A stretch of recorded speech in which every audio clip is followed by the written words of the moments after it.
Ali bin Abi Thalib ya di masa Al-Khulafa Ar-Rasyidun ya. Apa kiprah Ali bin Abi Thalib pada masa kekhalifahan Abu Bakar, Umar, Utsman? Nanti kalau masih luang waktu kita lanjutkan pada masa kekhalifahannya. Kalau tidak berarti masih ada satu seri lagi ya tentang Ali bin Abi Thalib di masa kekhalifahannya.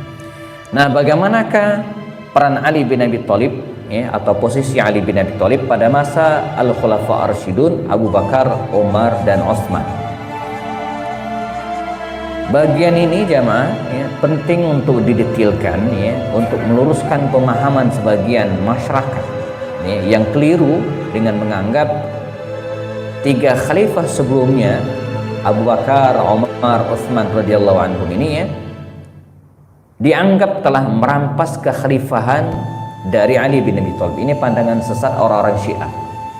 Jadi mereka menganggap Abu Bakar, Umar dan Utsman itu ya telah merampas kekhalifahan yang mestinya pasca wafatnya Rasulullah itu jatuh ke tangan Ali bin Abi Thalib. Tapi oleh tiga khalifah ini dirampas. Ini pemahaman yang harus kita luruskan ya. Padahal tidak demikian. Buktinya Ali bin Abi Thalib ya mendukung ya, ketiga khalifah tersebut dan tidak ada gejolak sama sekali pada masa pemerintahannya gitu ya, atau pada masa pemerintahan tiga khalifah tersebut.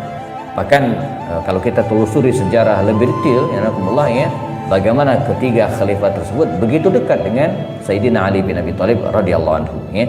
Nah, baik. Oke. Ali di masa pemerintahan Abu Bakar Siddiq. Banyak atau ada yang mengatakan bahwa ketika Abu Bakar Siddiq dibaiat ya, diambil sumpah setianya untuk menjadi khalifah pada waktu itu ya, Ali bin Abi Thalib tidak ikut alias tidak membaiat dan tidak mengakui Abu Bakar Siddiq sebagai khalifah. Nah, ini yang berkembang ya.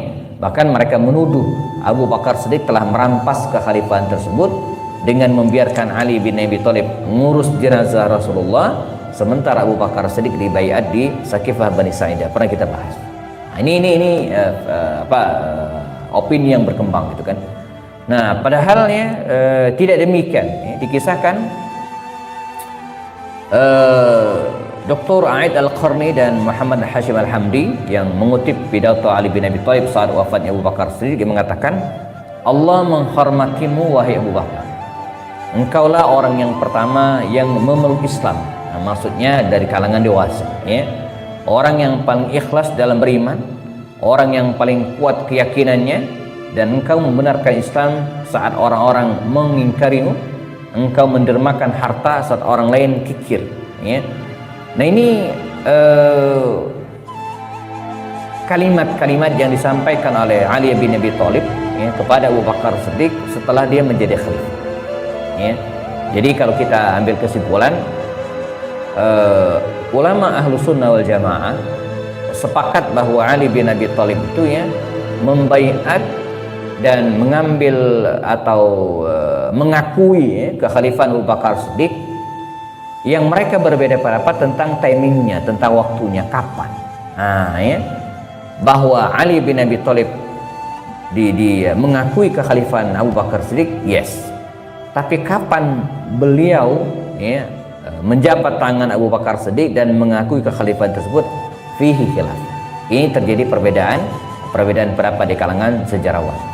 Apakah ya pada hari itu juga ketika Abu Bakar Siddiq diangkat menjadi khalifah, apakah 3 hari setelahnya, bahkan ada pendapat mengatakan 6 bulan setelahnya, setelah urusan beres semua gitu kan. Tapi yang pasti bahwa dia ya, mengangkat sumpah setia kepada Abu Bakar Siddiq ya. Dalam kitab Sahih Bukhari katakan Ali berbicara tentang ini tentang Umar ya. Nah, ini tadi ya. Thumma nadhara fi wujuhil qaumi falam yara Aliyan fada'a bi Ali ibn Abi Thalib faja'a faqala.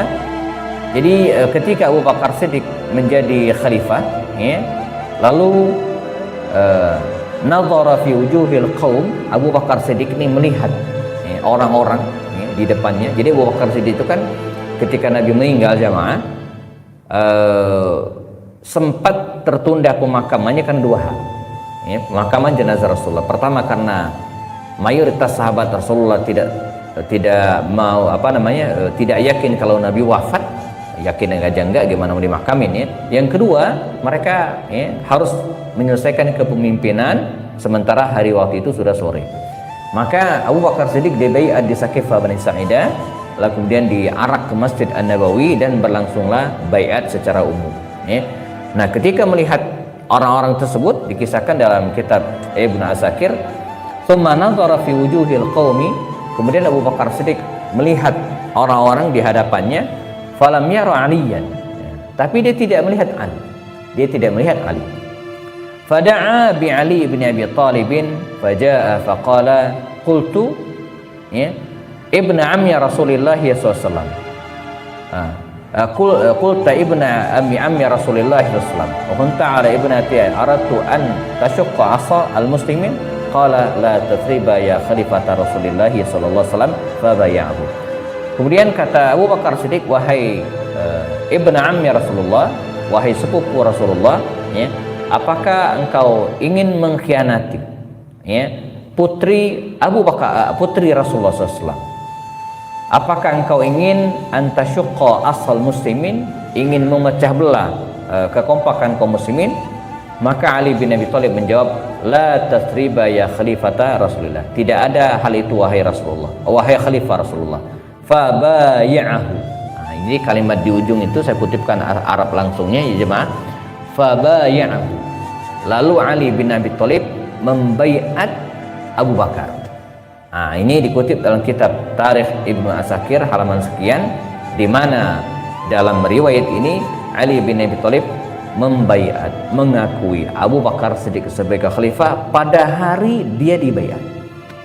Ya, nanti ada pendapat lain mengatakan 3 hari setelahnya, tapi fix Ali tidak ada masalah dengan Abu Bakar Siddiq radhiyallahu anhu, dan mereka bersahabat akrab. Bahkan pada masa kekhalifahan berikutnya, Abu Bakar Siddiq ini menjadikan Ali bin Abi Thalib ini sebagai salah satu tim ya, yang sering dimintai pendapat dalam menyelesaikan banyak masalah, termasuk diantaranya memerangi orang-orang murtad pada masa itu ya. Nah, kemudian pada masa Umar bin Khattab juga demikian. Dalam kitab Sahih Bukhari, Ali berbicara tentang Umar bin Khattab saat pemakamannya.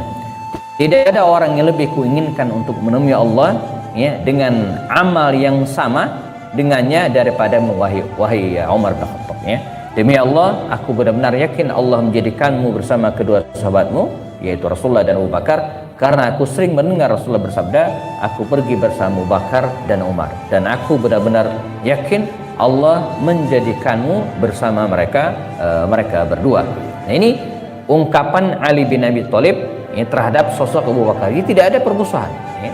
Dan dalam hal ini tetap terhadap Abu Bakar dan Umar, kedekatan Ali bin Abi Thalib dengan Umar ini juga ya, nampak pada fakta bahwa Ali menikahkan salah seorang putrinya, yaitu Ummu Kulsum, dengan Umar bin Khattab. Jadi kalau ada yang mengatakan Ali itu ada masalah dengan Umar, dengan Abu Bakar, salah satu buktinya ini yang menyangkal Ali menikahkan putrinya dengan Umar. Ini diakui oleh semua orang gimana? Jadi hadisnya bukan mutawatir lagi, fakta yang tidak bisa diingkari. Bahkan orang-orang Syiah juga yang mengakui hal ini gitu. Jadi orang-orang Syiah itu mengakui bahwa Ali itu menikahkan putrinya dengan Umar, itu diakui oleh mereka. Hanya saja mereka menyangkal bahwa ya itu sebuah keterpaksaan. Ini kan konyol gitu kan. Ali itu kan pemberani. Ya, nggak mungkin dia melakukan sesuatu karena terpaksa. Kalau dia nggak mau ya nggak mau gitu kan. Jadi nggak mungkin. Ini alasan yang sangat konyol gitu kan, tidak bisa diterima. Dan sebaliknya, ini menjadi bukti kedekatan antara Umar bin Khattab dan Ali bin Abi Thalib radhiyallahu anhu. Nggak mungkin kita nggak suka dengan seseorang gitu kan, lalu kemudian kita nikahin anak kita dengan anak ini, kan mungkin besanan ya. Dan banyak sekali riwayat mengatakan bahwa Umar itu nyaris tidak pernah memutuskan suatu perkara ya kecuali meminta pendapat Ali bin Abi Thalib. Makanya pada masa kekhalifahan Umar yang panjang itu, dari tahun 13 Hijriah jamaah sampai tahun 23 Hijriah ya, sedikit kita temukan Ali itu keluar dari Madinah dan memimpin peperangan, dikit sekali. Mengapa? Dilarang oleh Umar. Kata Umar, ya Ali, jangan pergi, engkau tetap di Madinah, dampingi saya. Ya, karena dia tahu seorang Ali bin Abi Thalib itu disebut dengan bawabatul ilmi, gerbangnya ilmu, gitu kan? Karena dia cerdas, membersamai Rasulullah dari kecil, gitu kan? Jadi semua hal tentang Rasulullah dia tahu. Ya, beda dengan misalnya sahabat, bahkan seorang Abu Hurairah sekalipun, walaupun paling banyak meriwayatkan hadis, tapi Abu Hurairah tidak dari awal mendampingi Rasulullah. Ya, Abu Hurairah itu mendapatkan hadis-hadis dari sahabat-sahabat Rasulullah SAW, termasuk dari Ali bin Abi Thalib. Tapi kalau Ali ini dari awal, karena dia masuk Islam pada usia 8 tahun. Ya, dia menyaksikan wahyu-wahyu pertama turun pada masa awal dakwah Rasulullah SAW. Ya. Nah, jadi melihat hal ini maka Umar bin Khattab itu jamaah mengatakan kepada Ali bin Abi Thalib, ya, jangan pergi. Engkau tetap harus berada di Madinah mendampingi saya. Nah, maka Ali pun menjadi salah satu tim, ya, syura yang selalu diminta pendapat oleh Khalifah Umar bin Khattab radhiyallahu anhu. Ya. Nah, bagaimana dengan Utsman bin Affan jamaah? Juga demikian, ya, kita tahu ketika Umar bin Khattab meninggal dunia, ya, dia wafat, lalu kemudian menunjuk, ya, 6 orang tim, kita pernah jelaskan pada kisah Umar dan kisah Utsman bin Affan. Kalau saya meninggal dunia, kata Umar bin Khattab, ya, ketika ditusuk oleh Abu Al-Fayrus Al-Majusi, orang Majusi bukan Muslim, maka, ya, kalian memilih, ya, harus diserahkan kepada 6 orang ini, ya, dan sebelum lewat 3 hari mesti terpilih khalifah. Maka ketika Umar meninggal, 6 orang ini rapat, ya, yaitu Utsman bin Affan, Ali bin Abi Thalib, Abdurrahman bin Auf, Talha bin Ubaidillah, dan Zubair bin Awam serta Sa'ad bin Abi Waqqas. Dari rapat 6 orang inilah, ya, terpilihlah Utsman, dan Ali pun menerima dengan legowo membaiat Utsman bin Affan pada hari itu juga, ya, dengan patuh dan taat, ya. Dan selama masa 12 tahun, ya, dari 23 Hijriah sampai 35 Hijriah, Ali bin Abi Thalib ini dengan setia mendampingi Utsman bin Affan. Bahkan pada pertemuan sebelumnya kita bahas bagaimana ketika Utsman bin Affan dilanda fitnah pada masa akhir pemerintahannya, Ali bin Abi Thalib berada pada gerbang terdepan membela Sayyidina Utsman bin Affan dari mara bahaya. Nah, ini sebagai bukti semua jamaah bagaimana hubungan antara Ali bin Abi Thalib dengan 3 khalifah sebelumnya, Abu Bakar, Umar, dan Utsman. Tidak ada masalah di antara mereka. Andai pun terjadi perbedaan, itu hal yang wajar. Sebagaimana Abu Bakar dan Umar ada perbedaan, sebagaimana Umar dan Utsman juga ada perbedaan, pun Ali bin Abi Thalib, ya, juga ada perbedaan dengan yang lainnya. Ini biasa. Makanya dalam kitab Fiqhul Ikhtilaf, ya, Syekh Yusuf Al-Qardawi itu mengatakan bahwa al-ikhtilafu, ya, fi ummati atau fil ummah, perbedaan pendapat dalam sebuah umat ini suatu keniscayaan, nggak mungkin dihindari, mesti ada perbedaan. Nah, ini tinggal bagaimana kita mengelola perbedaan tersebut, ya, agar tidak keluar dari relnya, dari lingkaran yang dibolehkan dalam Islam. Bahkan para sahabat Nabi pun berbeda, padahal mereka hidup bersama Rasulullah. Ya, nanti kita akan lihat bagaimana Abdullah bin Abbas dengan Abdullah bin Umar, ya, dua-duanya orang yang terhormat, gitu kan. Abdullah bin Abbas, ya, sepupu Rasulullah, Abdullah bin Umar, yang merupakan anaknya Umar. Tapi dalam keseharian mereka berbeda. Ya, misalnya Abdullah bin Umar itu cenderung sangat hati-hati. Ya, dia nggak mau kena kencing bayi, karena itu dia selalu menghindar, ya, menggendong anak kecil karena khawatir kena najisnya. Ya. Tapi tidak demikian dengan Abdullah bin Abbas. Ya, dia tidak khawatir, atau kalau kena nanti tinggal cuci. Jadi ada orang yang agak ekstrim gitu pendapatnya, ada yang tidak. Ya, demikian juga dengan para sahabat. Atau misalnya Utsman bin Affan. Utsman bin Affan itu jamaah ketika dia memerintah, ya, itu dan berada di Mina, ya, berada di Arafah, berada di Mina, dia berbeda dengan pendapat sebelumnya. Ya. Kalau sebelumnya Rasulullah, Abu Bakar, dan Umar selalu menjamak dan qasar solatnya, tapi Utsman tidak. Utsman tidak. Ya. Dia solatnya tidak dijamak dan tidak diqasar. Solat sesuai dengan apa adanya. karena dia menganggap Mekah itu kampung halamannya, dan salah seorang istrinya juga berasal dari daerah tersebut. Jadi beda ya. Di masa Abu Bakar, Umar justru dijamak, tapi di masa Utsman tidak. Tapi yang menarik, Abdullah bin Mas'ud itu jamaah, dia berada pada pendapat kalau berada di Arafah itu harus dijamak dan dikosor. Tapi ketika Umar gitu, ketika Utsman tidak menjamak dan tidak mengkosor, dia ikut. Begitu mereka menghormati pendapat, enggak kekeh gitu kan, lalu memisahkan diri, yang enggak. Ya, dia tetap menghormati pendapat tersebut. Nah, ini andai pun terjadi perbedaan, maka adalah perbedaan yang wajar, tidak sampai berselisih lalu kemudian saling mengkafirkan di antara mereka. Nah, kita akan lihat perbedaan ini begitu tajam jamaah pada masa pemerintahan Khalifah Ali bin Abi Thalib berikutnya ya. Nah, ini. Oke, baik, kita masuk pada peristiwa atau kekhalifahan Ali bin Abi Thalib. Saat Utsman bin Affan terbunuh ya, di bulan Zulhijjah, awal bulan Zulhijjah tahun ke-35 Hijriah, pernah kita bahas 2 pertemuan sebelumnya. Rumah Utsman digerebek ya, 1.500 orang sebelumnya mengepung Madinah ya, sampai pelaksanaan sholat Jumat itu sulit dilakukan gitu kan. Fitnah sudah luar biasa ya, makanya saya sering ulang-ulang, betul kata Allah ya, al fitnatu asyaddu minal qatl gitu ya. Fitnah itu lebih dahsyat daripada membunuh gitu ya. Wattaqu fitnatan la tusibanna alladziina zalamu minkum khassah, kata Allah. Waspadailah fitnah yang tidak hanya bahayanya itu ya melanda orang-orang zalim.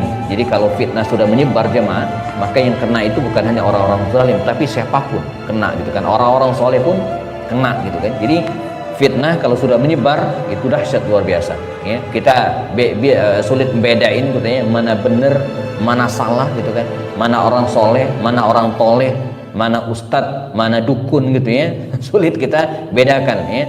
Nah, ini harus kita khawatir di negeri kita ini gitu kan, melihat fenomena sekarang minyak goreng langka tiba-tiba muncul jadi mahal. Ini kan fitnah semua gitu kan. Belum lagi fitnah wabah corona, yang mana sesuai medis, yang mana konspirasi gitu kan.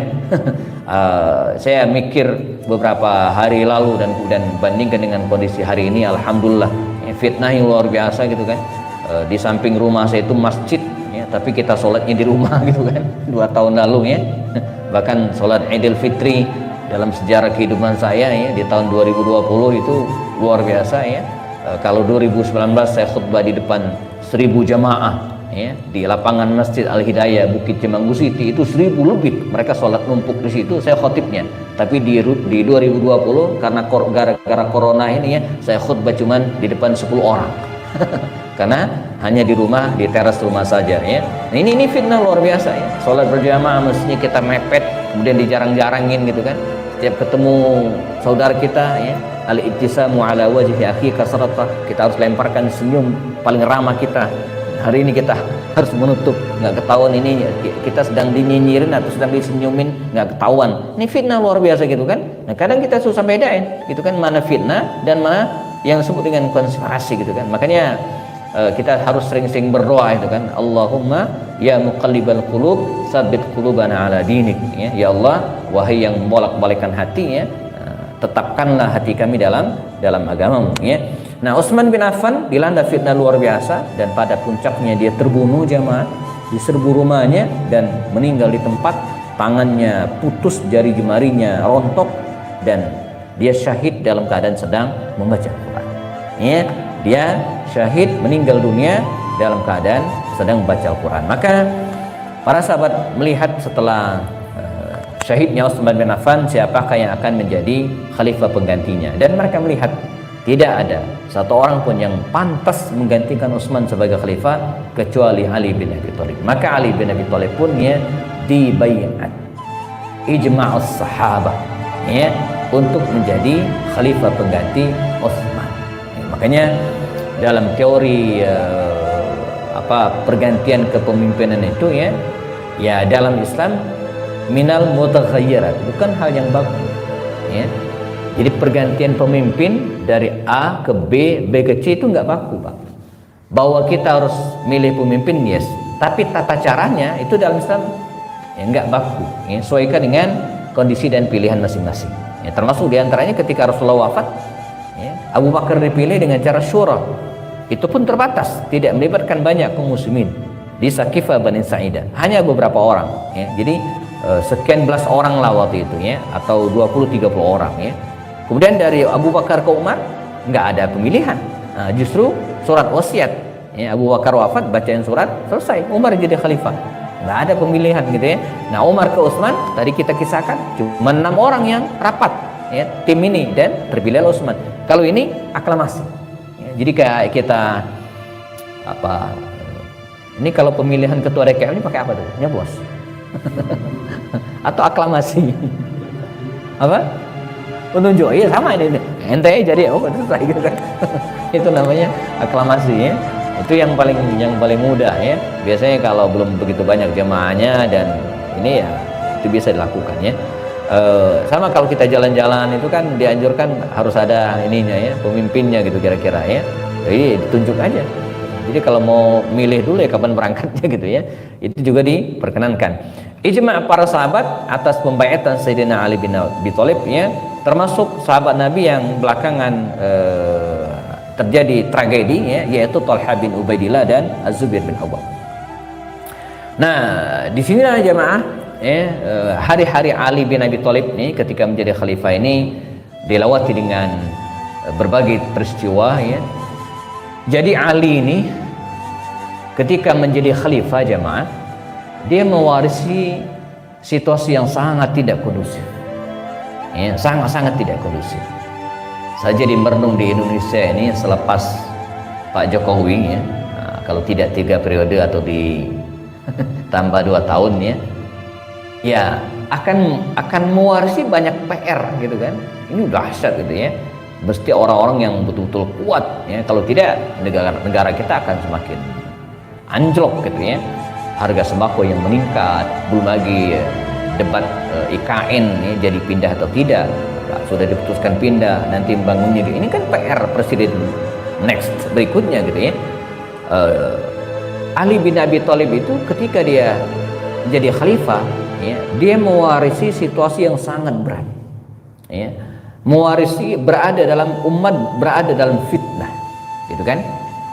Pertama, ya, dia dituntut jamaah untuk mengganti, ya, beberapa pejabat yang disinyalir masih kerabatnya Utsman, ya, termasuk gubernur Mesir yang kemudian menjadi penyebab wafatnya Utsman, terbunuhnya Utsman, dan termasuk juga, ya, Muawiyah bin Abu Sufyan, ya, yang berada di Damaskus, ya. Nah, ini menjadi PR tersendiri gitu kan.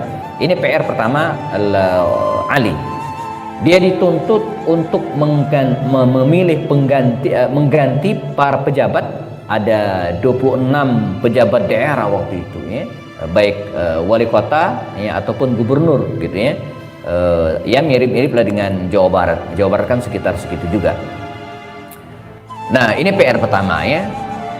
PR yang kedua, dan ini tuntutan yang paling besar, Ali bin Abi Thalib dituntut, ya, untuk mengadili orang-orang yang terlibat dalam kasus pembunuhan Utsman. Ini PR terbesar dari Ali bin Abi Thalib radhiyallahu anhu pada masa-masa awal. Nah, yang pertama ini, ya, bisa atau praktis bisa diatasi oleh Ali bin Abi Thalib. Dan nyaris tidak begitu banyak masalah. Toh, ya, mereka yang dicopot dan kemudian diganti, nerima dengan logo senang, nggak ada masalah praktisnya. Jadi beberapa pejabat yang dituntut dekat dengan dengan Utsman, ya, itu diganti oleh Ali bin Abi Thalib dengan masalah, ya. Kecuali satu, nah ini nih, ya, Muawiyah bin Abu Sufyan. Nah, ini sempat masalah. Nanti saya akan ceritakan detail tentang Muawiyah ini, kita skip dulu gitu kan. Yang kedua, nah ini berat. Tuntutan untuk mengadili orang-orang yang terlibat dalam pembunuhan Utsman. Mengapa berat? Karena nggak jelas siapa yang provokatornya gitu kan. Ada 1.500 anak muda yang datang dari Kufah 500, datang dari Basra 500, dari Mesir 500, menyerbu Madinah. Nggak sulit gitu kan, menelisik, ya, bahkan sampai sekarang gitu kan, kalau boleh disebut secara ekstrem. Siapa yang bertanggung jawab terhadap pembunuhan Utsman? Nggak bisa. Ini kerusuhan.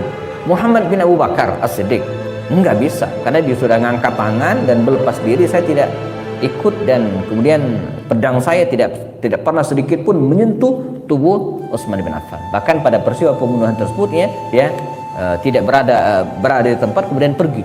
Ya, dia berlepas tangan dari peristiwa tersebut karena dia tidak pernah memerintahkan untuk membunuh Utsman bin Affan. Ya.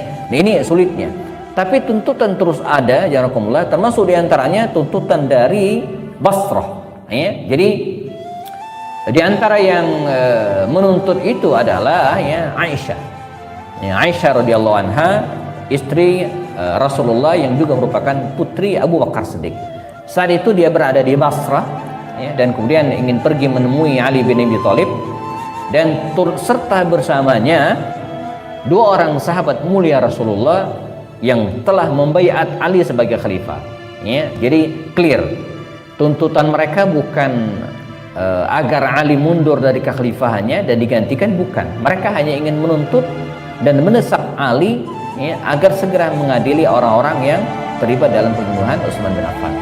Maka bergabunglah Aisyah, lalu Az-Zubair bin Awwam radhiyallahu anhu, serta Talha bin Ubaidillah. Ini kita bayangin jemaah. Aisyah, siapa yang tidak kenal? Istri Rasulullah, putri Abu Bakar Siddiq. Az-Zubair bin Awwam.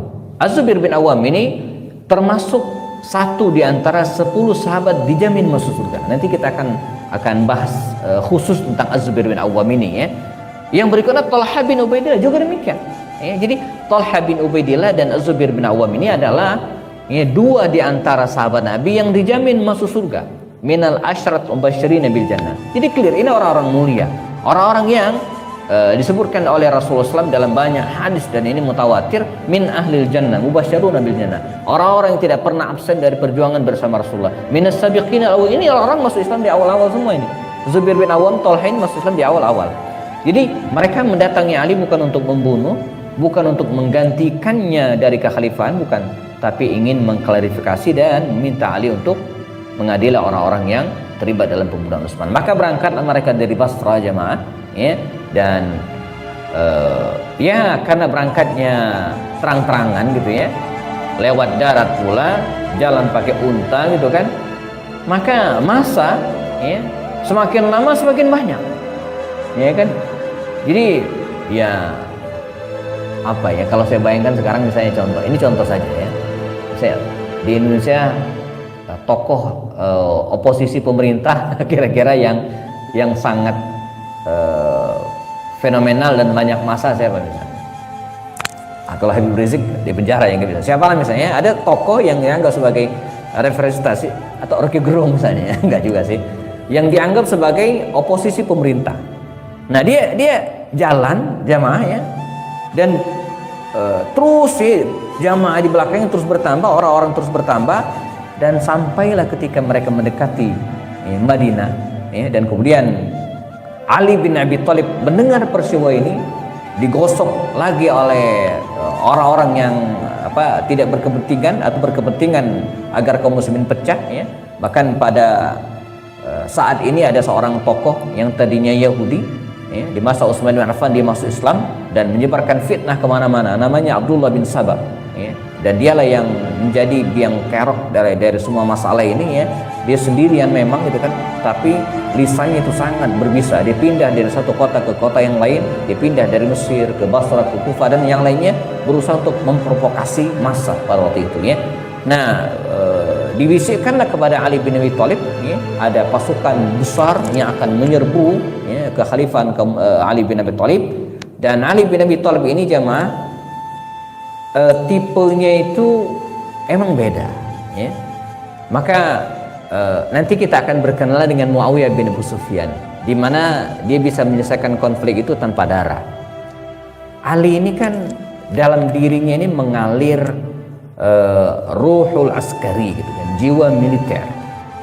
Jadi perang gitu Bahkan dia pernah melamar seorang wanita, dan wanita itu menuntut agar Ali bin Abi Thalib, kalau mau menikah dengan saya, engkau tidak boleh perang. Kata Ali nggak bisa, dan nggak jadi nikah. Jadi wanita itu namanya Atikah binti Zaid itu dilamar oleh Ali bin Abi Thalib. Kata Atikah, ya Ali, saya mau menikah denganmu, tapi engkau nggak boleh ikut perang, gitu kan? Karena sejarah mencatat semua suami saya meninggal semua dalam peperangan. Jadi kata Ali nggak bisa, saya tidak bisa dilepaskan dari dunia perang gitu ya. Jadi darah militer itu betul-betul mengalir dalam diri Sayyidina Ali bin Abi Thalib. Nanti kita akan ketemu kalimatnya, saya akan memberhentikan Muawiyah bin Abu Sufyan walau kana bisayf, walaupun dengan pedang. Jadi dia ini karakter seorang jagoan yang apa namanya luar biasa. Nah, ketika mendengar hal ini, maka dia pun menyiapkan pasukannya. Dan bertemulah pasukan ini, awalnya sih saling lontarkan kalimat-kalimat. Ujung-ujungnya ada yang ngelempar sendal. Ini kayak mahasiswa ketemu aparat gitu kan. Awalnya sih ya saling gitu kan, orasi. Lama-kelamaan ngelempar batu. Ujung-ujungnya dia pun pedang. Ada yang ngelempar dan terjadilah tragedi. Terjadilah perang yang disebut dalam sejarah dengan Waqa'atul Jamal. Tragedi, ini bukan tragedi ya. Tragedi Jamal. Jamal itu unta. Mengapa disebut demikian? Karena Sayyidah Aisyah waktu itu naik unta sebagai kendaraannya. Dan Ali bin Abi Thalib dengan pasukannya berhasil mendesak pasukan Aisyah radhiyallahu anha ini pada akhirnya Az-Zubair bin Awam dan Thalhah bin Ubaidillah yang tidak menyangka kondisi chaos ini akan terjadi, dia berusaha untuk menghindar dan sempat ketemu dengan Ali bin Abi Thalib gitu kan.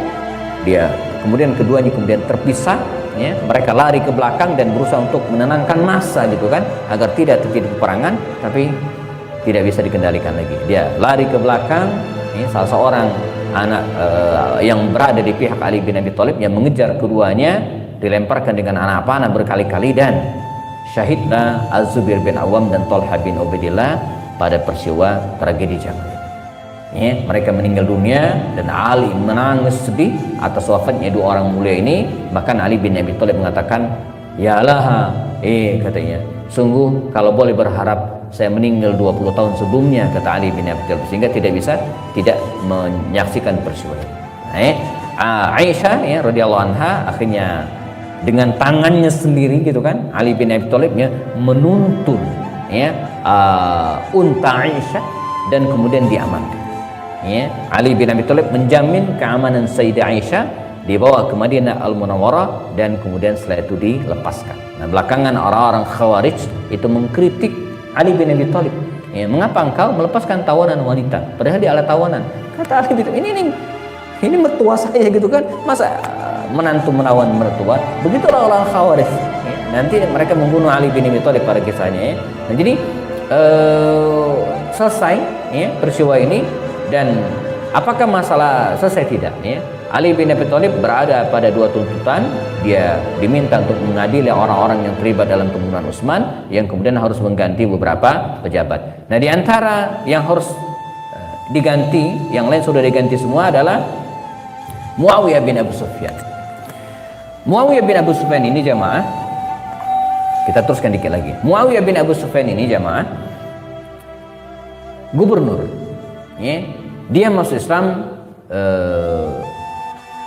lebih dulu dari bapaknya Abu Sufyan. Memang dia mengaku demikian pada tahun ke-7 Hijriah. Dan min kutabil wahyi, termasuk para pencatat wahyu, orang mulia.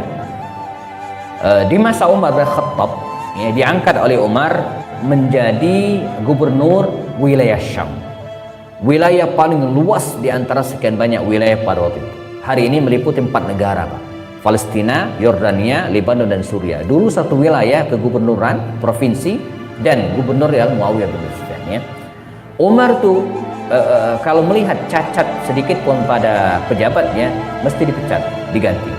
Tapi sepanjang catatan sejarah, Muawiyah ini tidak pernah dipecat oleh Umar bin Khattab. Artinya apa? Prestasinya nggak masalah. Tidak ada cacat dalam pemerintahnya. Setiap kali Umar mendapatkan kabar tidak baik tentang Muawiyah, diklarifikasi dan semua dijelaskan oleh Muawiyah bin Abu Sufyan dengan gampang dan diterima oleh Umar. Ketika Umar bin Khattab meninggal dunia, Utsman pun mengukuhkan kembali Muawiyah ini sebagai gubernur wilayah Syam. Sehingga kalau dihitung waktunya, di masa Umar itu tidak kurang 9 tahun. 9 tahun dia menjadi gubernur.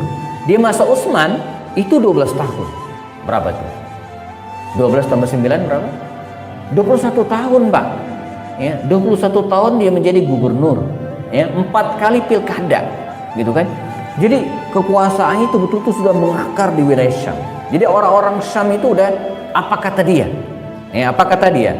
Nah, ketika Utsman bin Affan terbunuh, ya, dan salah seorang istri dari Utsman bin Affan, Nailah bintul Farfisah, ya, dibawa ke Syam, dibawa ke Damaskus. Dia membawa baju Utsman bin Affan yang berlumuran darah.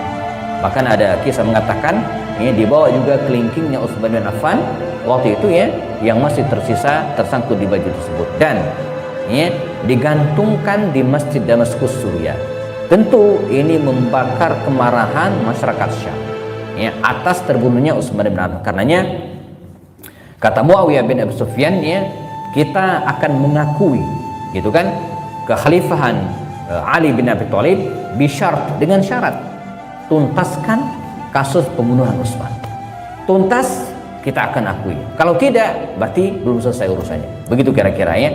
Sementara Ali bin Abi Thalib juga didesak untuk menghentikan orang-orang yang dianggap orang-orang dekat Utsman, ya, dan sudah selesai semua kecuali Muawiyah.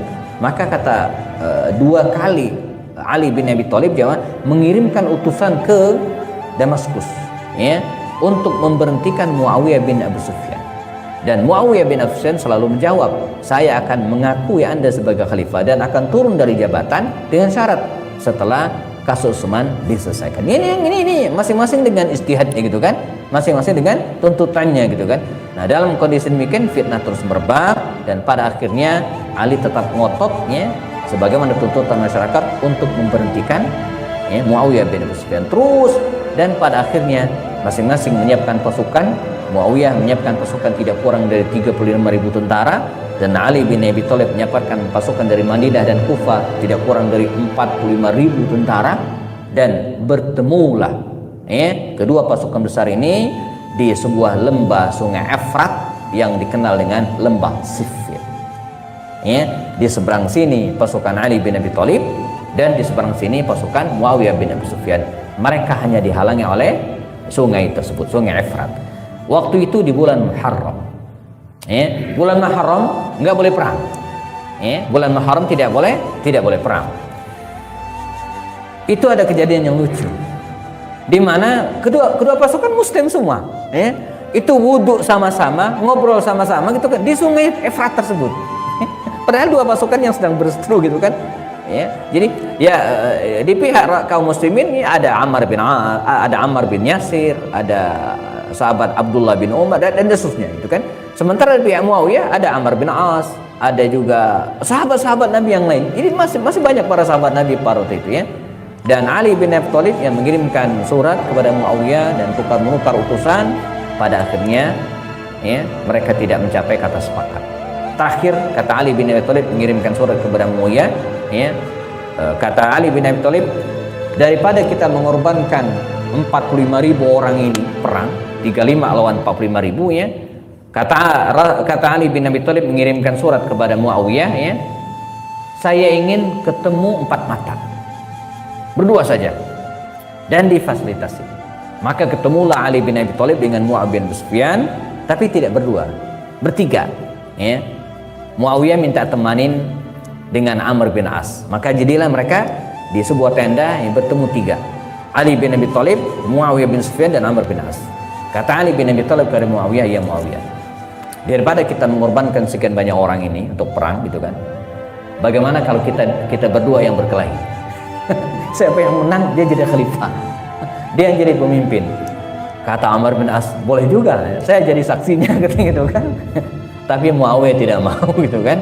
Ini ya nggak imbang lah, ya. Ali bin Abi Thalib jagoan perang, ya, sementara Muawiyah kan politikus, begitu kira-kira, ya. Dan tidak terjadi. Keduanya mundur dan terjadilah tragedi tersebut. Perang janakumullah tidak bisa dikendalikan lagi, dan pasukan Ali memang lebih banyak, strategi juga lebih matang, dan pada akhirnya pasukan Ali bin Abi Thalib berhasil mendesak pasukan Muawiyah bin Sufyan. Ya, terus didesak dan dipastikan hampir kalah. Saat itulah kemudian Amr bin As yang berada di pihak Muawiyah ini mengangkat mushaf, ya, dan menyatakan minta damai. Disinilah problemnya. Ali bin Abi Thalib dihadapkan pada pilihan yang sangat sulit. Ya. Ali bin Abi Thalib ini bukan Khalid, bukan Omar, bukan juga sahabat Nabi yang lain. Dia seorang yang gentleman.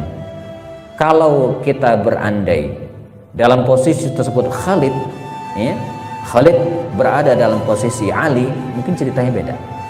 Khalid ini seorang panglima yang dahsyat.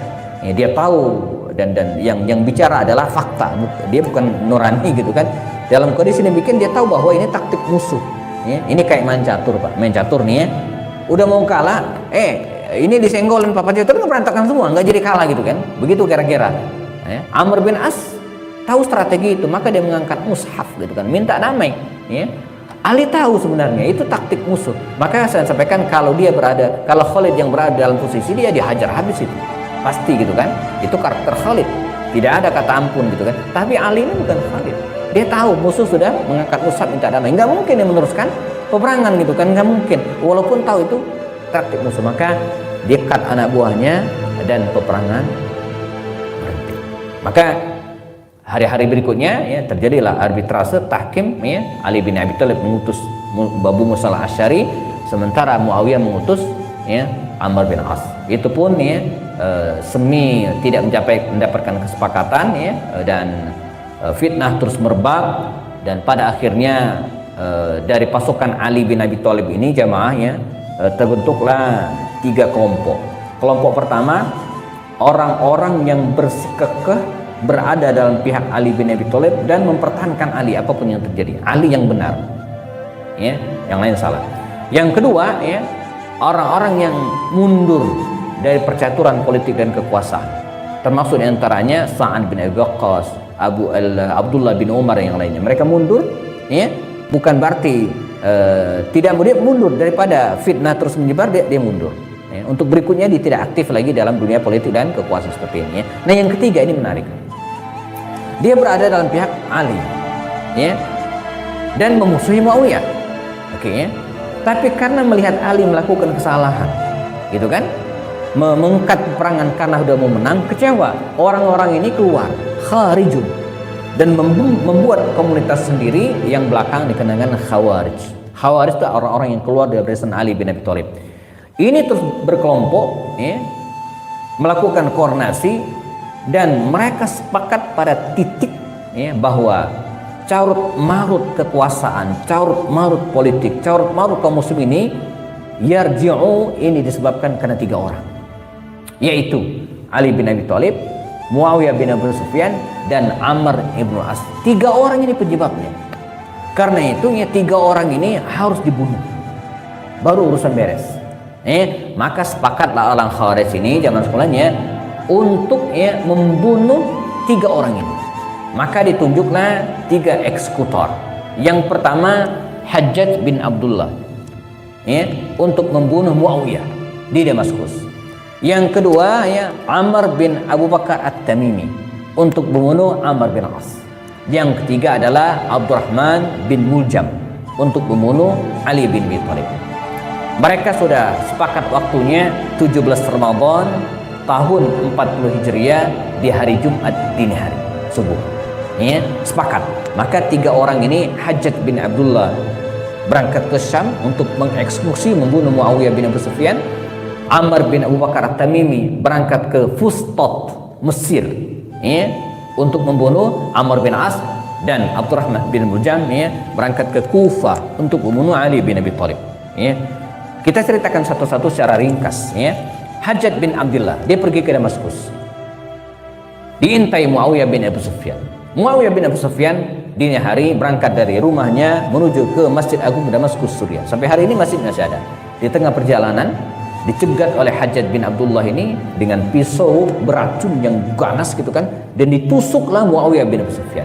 Muawiyah ini seorang gubernur, dia dikawal oleh beberapa orang stafnya, sehingga tusukan Hajjaj bin Abdullah ini, ya, hanya mengenai sebagian tubuhnya. Pada akhirnya dia terselamatkan, walaupun sakitnya parah dan berbulan-bulan baru sembuh karena racun gitu kan.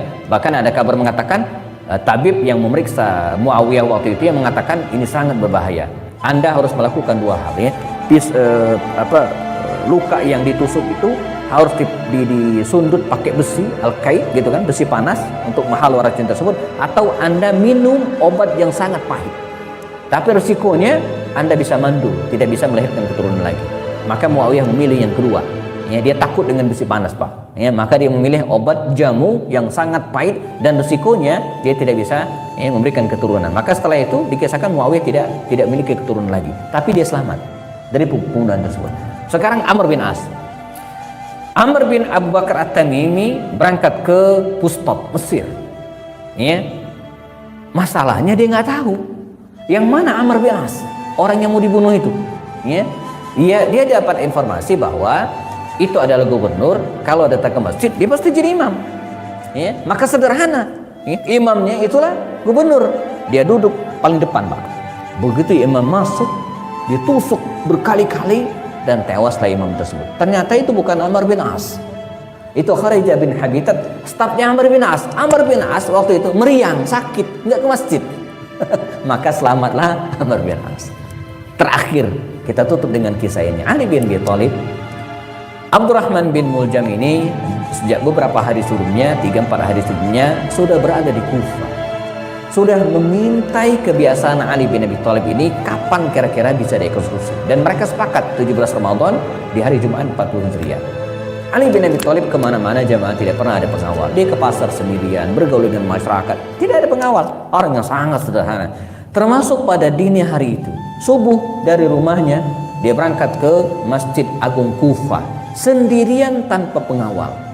Dan dengan sangat zalim, licik dan culas, Abdurrahman bin Muljam ini menusuk Ali bin Abi Thalib dengan pisau yang sangat beracun berkali-kali. Ada mengatakan dia dibantu oleh 2 orang gitu kan, dan Ali bin Abi Thalib tidak bisa bertahan. 2 hari kemudian 19 Ramadan Ali bin Abi Thalib meninggal dunia.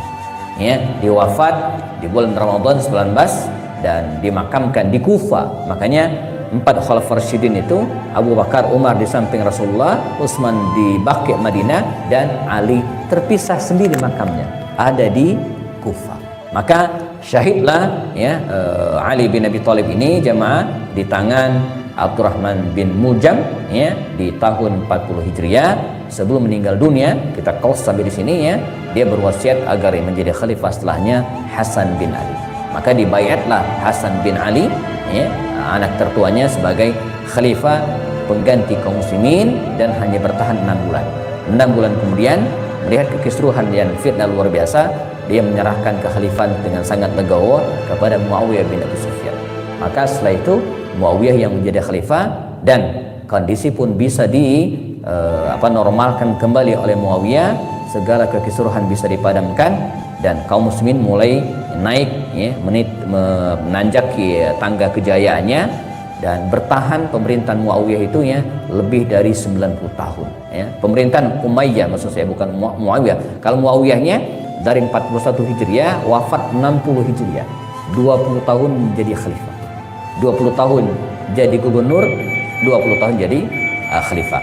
Nah ini ya kisah Ali bin Abi Thalib. Setelah ini ada satu kisah lagi tentang Ali. Kita akan bahas momentum dan keteladanan dari keluarga atau Ali bin Abi Thalib dan keluarganya. Kita bahas pada pertemuan berikutnya insyaallah. Jazakumullah khairan. Sudah masuk waktu syuruk jamaah, kita cukupkan. Ada pertanyaan sebelum kita selesaikan?